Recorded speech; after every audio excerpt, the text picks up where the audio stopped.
বাচ্চাদের পছন্দ লোভনীয় চিকেন বিরিয়ানি রান্না করবো। আসসালামু আলাইকুম, কাছে কিংবা দূরে যে যেখান থেকে ভিডিওটা দেখছেন, আশা করি আল্লাহর রহমতে ভালো আছেন এবং ফুল ভিডিও জুড়ে আমার সাথে থাকবেন। তো কথা না বাড়িয়ে চলে আসি মূল রেসিপিতে। এখন আমি এখানে 1 কেজি মুরগি পুরো কেটে টুকরো টুকরো করে নিচ্ছি। এখানে আমি 1 কেজি পোলাও চাল নিয়ে নিচ্ছি আর নিয়ে নিচ্ছি একটা রেডিমেড মশলা। তাই আমি মরিচের গুঁড়া দিয়ে লবণ দিয়ে চিকেনটাকে ম্যারিনেট করে নিচ্ছি। এখানে আমি একটু মানে দিয়ে জর্দার রং দিয়ে লবণ দিয়ে আলুটা করে নিচ্ছি। এখানে একটা প্যান দিয়ে আলুটা আমি কড়া করে ভেজে নিব। তো এই যে একটু লাল লাল করে একদম ভেজে নিচ্ছি, ভেজে এগুলো উঠিয়ে নিচ্ছি। এখন আমি পেঁয়াজ দিয়ে দিচ্ছি, পেঁয়াজগুলো বেরেস্তা করে নিব। এখন এটার সাথে আমি মুরগিগুলো দিয়েও একদম কড়া করে ভেজে নিব, কারণ যেহেতু ব্রয়লার মুরগি এই কারণে একদম ভাজা ভাজা করে নিচ্ছি।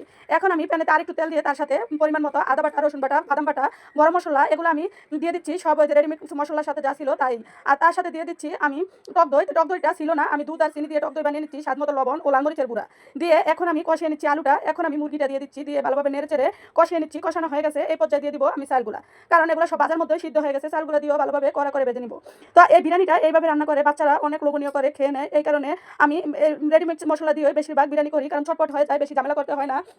তো এই যে এখন আমি পরিমাণ মতো পানি দিয়ে দিচ্ছি, আরেকটু লবণ লাগবে, লবণ দিয়ে দিচ্ছি, দিয়ে ভালোভাবে নেড়ে চেড়ে উল্টে পাল্টে দিলাম। এখন আমি আবার কিছু বেরেস্তা দিয়ে দিচ্ছি, দিয়ে এখন আমি কিছু কেওড়া জল দিয়ে একদম গলিয়ে গলিয়ে উপর দিয়ে বেরেস্তা ও ঘি দিয়ে দিচ্ছি। তো আপনাদের কাছে যদি ফুল রেসিপিটা একটু হলেও ভালো লাগে, অবশ্যই লাইক কমেন্ট করে পাশে থাকবেন ও উৎসাহ দিবেন। তো এখন আমি পরিবেশন করতে নিয়ে আসছি, আর আহাদ একটু খাওয়া দাওয়া করে আপনাদের সাথে শেয়ার করবো, এই জন্য সাজিয়ে গুছিয়ে দিয়ে দিলাম তাকে। এই যে এখন সে খেয়ে নিচ্ছে, তো আমিও একটু খেয়ে নিবো। আমার কাছে বিরিয়ানি তেমন একটা ভালো লাগে না, তো যেহেতু নিজে রান্না করছি অবশ্যই ভালো না লাগলো ভালো লাগবো।